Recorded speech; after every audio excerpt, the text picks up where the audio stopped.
Halo dan ya, kembali lagi di video aku. Di video kali ini aku akan membahas mengenai salah satu filsuf yang udah lama kita kenal, yaitu Plato.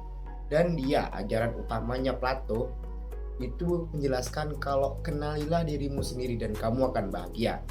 Jadi Plato ini adalah filsuf Yunani dan pendiri Akademi Filsafat di Athena. Ia lahir di Athena pada 427 sampai 347 sebelum Masehi. Nah, kalau buku-bukunya sendiri yang terkenal ya ini yang pertama adalah Protagoras, Gorgias, Apologia, Socrates, Phaedon, dan Politeia. Plato ini menawarkan sebuah program kebahagiaan. Jadi kata Plato, untuk bahagia pertama-tama harus mengenal diri sendiri dengan baik. Kemudian si Plato ini itu punya guru spiritual yang bernama Socrates. Nah, kata Socrates, guru spiritualnya Plato, dunia penuh ilusi yang harus diperangi. Itulah kunci untuk hidup dengan benar. Jadi timbul sebuah pertanyaan, manusia hidup di masyarakat, tetapi apa mungkin bahagia dalam kelompok?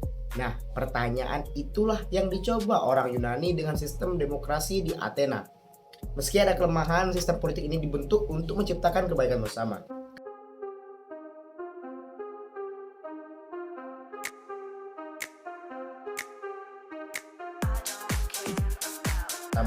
Kalau kita kembali melihat pada tahun 370 sebelum Masehi, meski baru selesai berperang, Athena adalah kota atau sebuah negara yang perkasa, indah, dan tempat yang cocok untuk berbahagia di dalamnya. Mungkin dari teman-teman ada yang lupa apa itu demokrasi. Jadi demokrasi itu diambil dari kata demos, rakyat, dan kratos, berkuasa. Jadi kalau kita artikan secara utuh, demokrasi adalah sistem di mana rakyat memegang kekuasaan.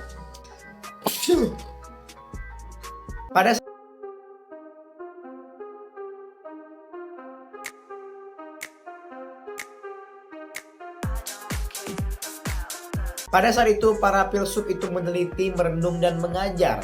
Tujuannya untuk merawat kebaikan bersama di kota atau negara. Jadi kita akan langsung saja, menurut ajaran Plato, untuk memahami filsafat, kita tuh berangkat dari titik yang tidak tahu. Yang tidak tahu apa-apa nih. Kemudian kita naik perlahan menuju abai, tak mau tahu. Kemudian kita mendapatkan yang namanya pengetahuan spontan. Nah, setelah kita naik lagi, kita akan masuk yang namanya tingkat pertama. Tingkat pertama ini disebut dengan doksa. Jadi, doksa ini adalah kepercayaan, keyakinan, opini, dunia ilusi, pengetahuan otak-atik, gatuk, pendapat umum. Di dalam rasa ini itu ada beberapa isi. Yang pertama, yaitu penilaian kita yang buru-buru, kemudian ide kita yang dangkal, kebiasaan kita yang tak dipertanyakan, kepercayaan yang keliru. Dan setelah kita masuk di tahap ini, kita akan naik lagi. Kita akan naik ke tingkat selanjutnya, yaitu ke pendidikan. Pada saat kita mengenyam pendidikan, itu ada tameng untuk selalu ragu bagi kita. Kemudian naik lagi ke ilmu. Nah, setelah kita naik lagi dari ilmu, itu akan masuk ke tingkat kedua. Pada tingkat kedua ini itu disebut dengan episteme atau kuil pengetahuan tak terbantahkan, hasil studi saintifik kita. Contohnya, hal-hal sulit, bahasa debat dengan orang lain, geometri, musik, aritmatika. Di situ kita mendapatkan pedang penebas pendapat, dangka. Kemudian kita naik lagi nih ke tingkat selanjutnya. Kita akan memulai memperoleh baju zira autokritik. Setelah kita naik lagi, kita akan memperoleh ke tingkat yang ketiga, atau kita telah mencapai tingkat ketiga yang dinamakan dengan Sophia. Nah, di Sophia ini itu adalah tempat suci pengetahuan absolut yang menopang dunia. Bila ketemu, inilah kebahagiaan dan kebijaksanaan.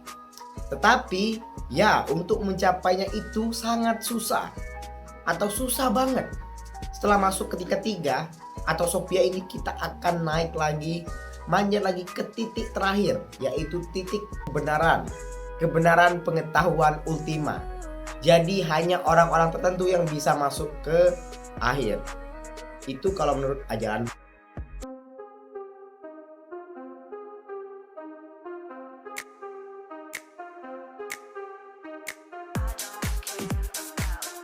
Dalam ajaran Plato juga itu mengajarkan yang namanya opini.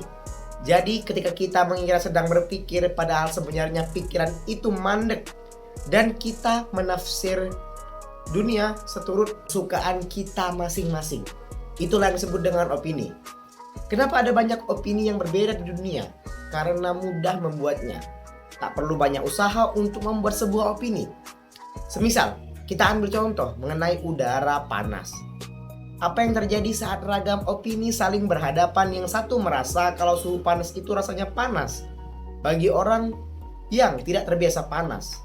Bagi orang yang sudah terbiasa panas, maka suhu udara itu bisa jadi orang itu menganggap kalau suhu ini dingin. Jadi siapakah yang benar? Padahal suhunya satu dan sama. Tetapi opini yang dibuat tiap orang begitu subjektif dan berbeda. Setiap orang itu akan mempertahankan kebenaran dan bisa berdebat berjam-jam. Dan opini yang paling kuat yang menang. Opini berkembang liar seperti kobaran api dan menjadi hal busuk yang cepat menyebar di Mediterania pada saat itu. Hasilnya tiap orang yakin dengan kebenarannya tanpa tahu lagi tentang apa resiko persis saat itu. Orang lainlah yang sebenarnya berpikir untuk Anda atau untuk kita. Jadi dua opini berlawanan itu bisa menghasilkan sesuatu yang baru dan bisa mengubah orang itu. Maka itulah, siaplah berhadapan dengan orang lain dan janganlah ragu melakukan autokritik.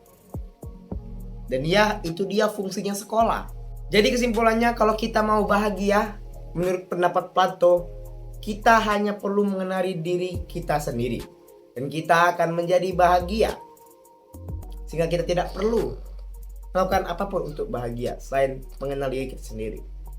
Dan juga kita akan berhati-hati dalam memberikan opini atau melempar sebuah opini ke masyarakat agar tidak berdampak buruk bagi orang lain ataupun mungkin untuk diri kita sendiri.